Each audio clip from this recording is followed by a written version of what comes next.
Okay, 10 seconds. TC 503, Volume 23, Kailash Chandra.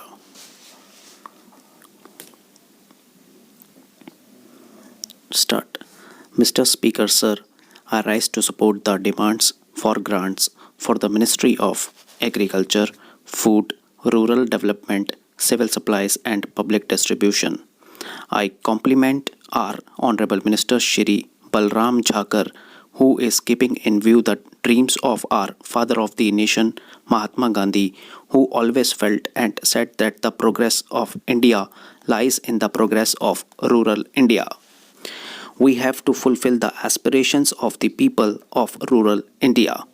We have to make their dream come true. More than 80% of the people dwell in rural India.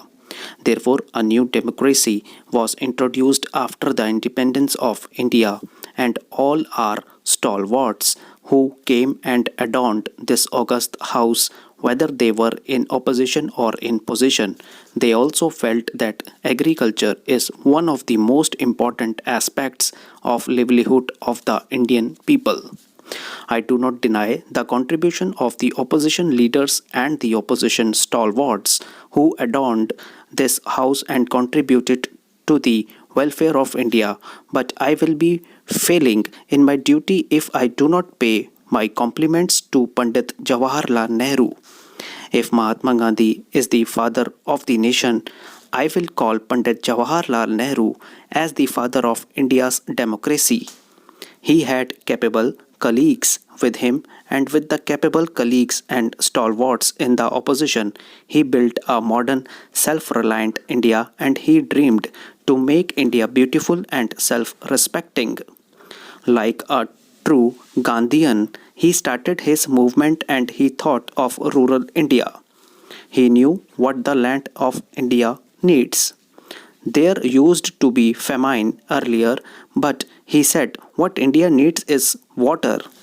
So he started programs to harness the rivers. He knew that we need power, and so he started power stations. That is how we started building up our India with the help of our great leaders like Pandit Jawaharlal Nehru. We started building up a self reliant India, the fruits of which we are now reaping in this august house. We are discussing the progress of rural India. After Pandit Jawaharlal Nehru, Shri Lal Bahadur Shastri started a movement called Jai Jawan, Jai Kisan. The movement also picked up. We started growing more food for the people of our country. Shrimati Indira Gandhi completed the task of Green Revolution. Shri Rajiv Gandhi felt that still the rural poor is being neglected. Sir, about agriculture, I would like to say that the farmers of India always stood by the needs of the country. If the Green Revolution is successful, it is because of the sweat and blood of the farmers of our country.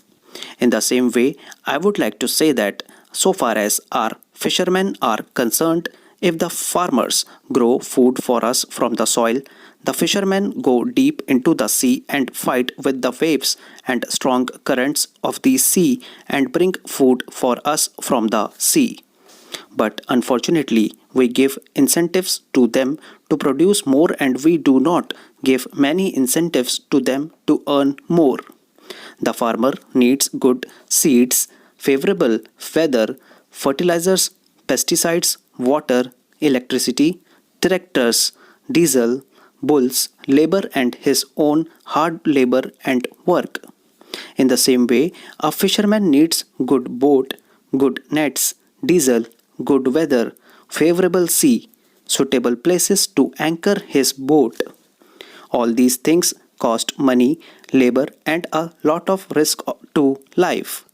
But the price fixed for their labor and yield is much less than the labor and money involved. We should not forget that a farmer or a fisherman has to raise his family, educate his children, take care of their health, and see to it that they attend festivals, they have proper clothing, and he has to see to it that he gets his children married with respect and dignity. He can manage all these things from the yield of his fields or the catch of fish from the sea. Today, with the essential commodities of life becoming very expensive, it will be fair on the part of the government to give a reasonable and fair price to the yields of the farmers and the fishermen. Our farmers toil in the villages. They cannot provide full, proper, nutritious diet to their children.